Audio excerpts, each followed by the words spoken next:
افدمك دريجه بتايبتي جي بيشتي هف بيمانا ده اداري حتى روجا ايرو بيتري صادو بستو دجارا لغور بيلانشويا دست مدى وان هزا يعني هزن طابورين جدا جدا ان جريداي حكومتا فاغوهيز هم ایریشی در حافر کردن هم ایریشی تاخا شیخ مقصود کردن 120 جار هلبت به درون انتحاری به تانکان به اوبیسان اویاج همی بلگه کریه یادی تر لطاقا شیخ مقصود امتزانن به تایبتیجی دوان سه مهن داویده بند کنترل زده کردن یادی تر دیوار چه کردن ام بیجن آخ در دورای بلند کردن لجهن بلند این در دورا تاخه سیوقزجی خو بجی کردن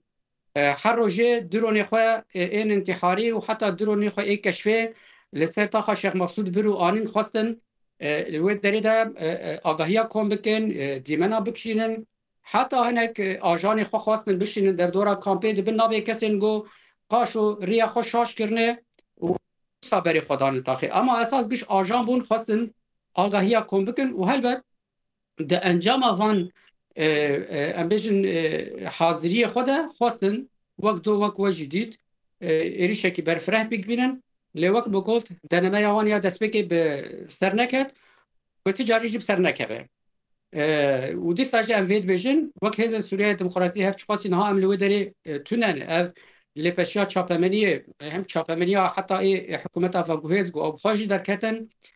دیمن کشادن هزن با خواجوه داری کشادن لی افنا ایواتی جی گو جیرو پیف لبرانبری ایریشه لیدی جی گلمه امی بیدنگ بین